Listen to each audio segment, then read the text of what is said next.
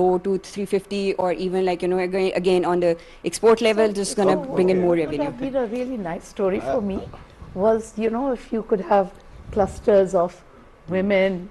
Oh, we definitely intend to do that. We definitely intend to incorporate, because